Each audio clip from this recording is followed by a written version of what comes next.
Mosiona refers to vastness, the expanding universe. Regarding the topics on astronomy which Dr. William Campbell touched, I will deal in the rebuttal, inshallah. In the field of water cycle, Dr. William Campbell pointed out certain things. The Quran describes the water cycle in great detail. And Dr. William Campbell mentioned 4 stages. In his book, he mentions 4A and B. The last one he didn't mention in the slide, I don't know why. It says that replenishing the water table, he missed out here, maybe because it's not mentioned in the Bible. He said there is not a single verse in the Quran which speaks about evaporation. Quran says in Surah Tariq, chapter number 86, verse number 11, Rajas Sama, that by the capacity of the heavens to return. And almost all the commentators of the Quran, they said that this verse of Surah Tariq, chapter 86, verse number 11, refers to the capacity of the heaven to return back rain, meaning evaporation. Dr. William Campbell, who knows Arabic, may say, why didn't Allah subhanahu wa ta'ala specifically mention وَالسَّمَاءِ ذَاتِ الْمَطَرِ, meaning the capacity of the heaven to return back rain? Why didn't Allah mention specifically? Now we have come to know why didn't Allah do that in His divine wisdom. Because today we have come to know that besides the ozonosphere, the layer above the earth, besides returning back rain, it even returns back other beneficial matter and energy of the earth which is required by the human beings. It does not only return back rain, today we have come to know it even returns back waves of telecommunication, of television, of radio, by which we can see TV, we can communicate, we can hear the radio. And besides that, it even returns back the harmful rays of the outer space, back on the other side, and absorbs. For example, the sunlight, the ultraviolet rays of the sunlight is absorbed by the ionosphere.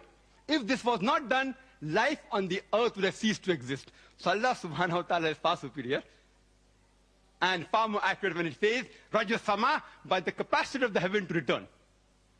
And the remaining things, as he mentioned, is there in the Quran. You can refer to my video cassette. The Quran describes the water cycle in great detail.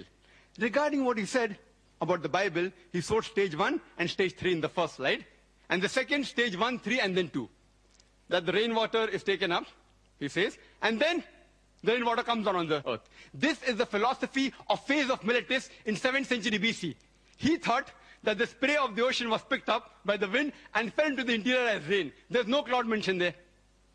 In the second quotation Dr. William Campbell gave, first is, according to him, evaporation, which we agree, we don't mind having the concordance approach with the Bible. Then rain falls down, and then other clouds formed. That is not the complete water cycle. Alhamdulillah, the Quran describes the water cycle in great detail, in several places. How does the water rise, evaporates, form into clouds, the clouds join together, they stack up, there's thunder and lightning, water comes down, the clouds move into the interior, they fall down as rain, and the replenishing of the water table, and Alhamdulillah, in great detail. The Quran speaks about the water cycle in great detail in several places. In Surah Nur, chapter number 24, verse number 43. In Surah Rum, chapter number 30, verse 48. In Surah Az-Zumur, chapter 39, verse 21. In Surah Mu'minun, chapter 23, verse number 18. In Surah Rum, chapter number 30, verse number 24. In Surah Al-Hijr, chapter 15, verse number 22. In Surah Araf, chapter number 7, verse number 57. In Surah Ra'd, chapter number 13, verse number 17. In Surah Furqan, chapter 25, verse number 40 and 49.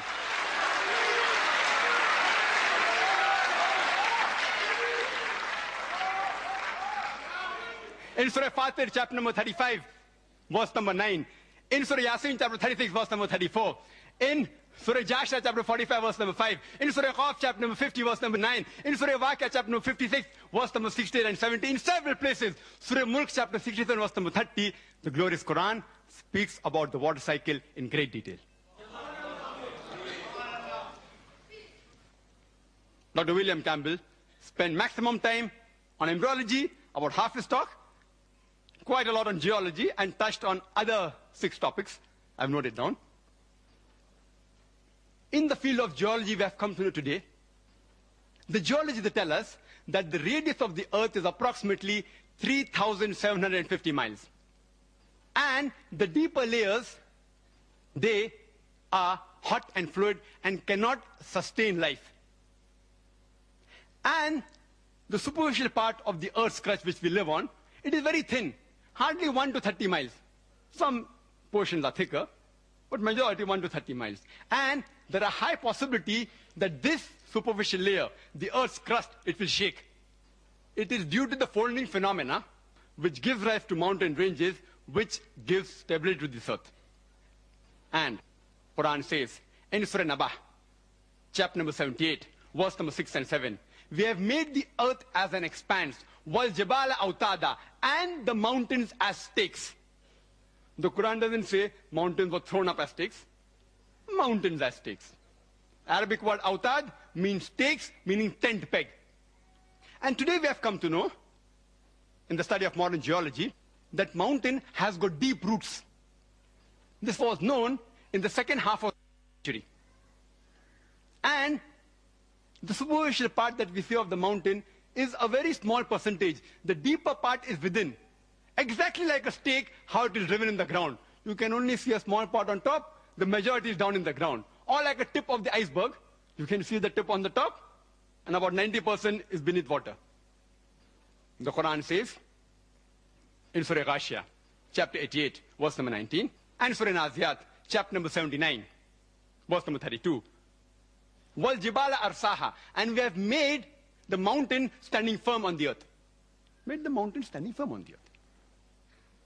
Today, after modern geology has advanced, and Dr. William Campbell said that, by the theory of plate tectonics, it was propounded in 1960, which gives rise to mountain ranges. The geologists today do say that the mountains give stability to the earth. Not all geologists, but many do say. I have not come across a single geological book, and I challenge Dr. William Campbell to produce a single geological book, not his personal correspondence with the geologist. That doesn't carry weight. His personal correspondence with Dr. Keith Moore, documented proof.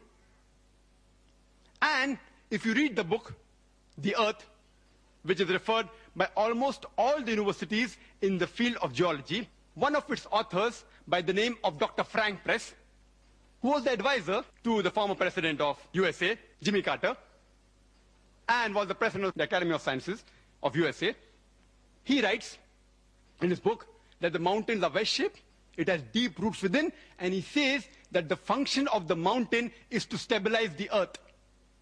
And the Quran says, in Surah Anbiya, chapter number 21, verse number 31, in Surah Luqman, chapter 31, verse number 10, as well as in Surah Nahl, chapter number 16, verse number 15, that we have made the mountain standing firm on the earth, lest it would shake with them and with you. The function of the mountain in the Quran is given to prevent the earth from shaking. Nowhere does the Quran say that the mountain prevents the earthquake. And Dr. William Campbell said, he writes in his book and even in the talk, that you find in the mountainous regions, there are various earthquakes, and mountains cause earthquake. Point to be noted, nowhere does the Quran say that mountain prevents earthquake. The Arabic word for earthquake, as Dr. William Campbell knows Arabic, is zilzal or zalzala. But the words used in these three verses I quoted, it is tamida. Tamida means to shake, to sway, to swing. And Quran says in Surah Luqman, chapter 31, verse number 10, as well as Surah Nahl, chapter number 16, verse 15, we have put on the earth mountain standing firm, lest it would shake with you. It is tamida bikum, shake with you, indicating if the mountains were not there, if you would have walked, if you would have moved, even the earth would have moved with you. If you would have swayed, even the earth would have swayed with you. And we know normally when we walk on the earth doesn't shake. And the reason for this is, according to Dr. Frank Press and Dr. Najjar, who's from Saudi Arabia, and he wrote a full book on geological concepts in the Quran, answering almost everything what Dr. William Campbell has said in detail.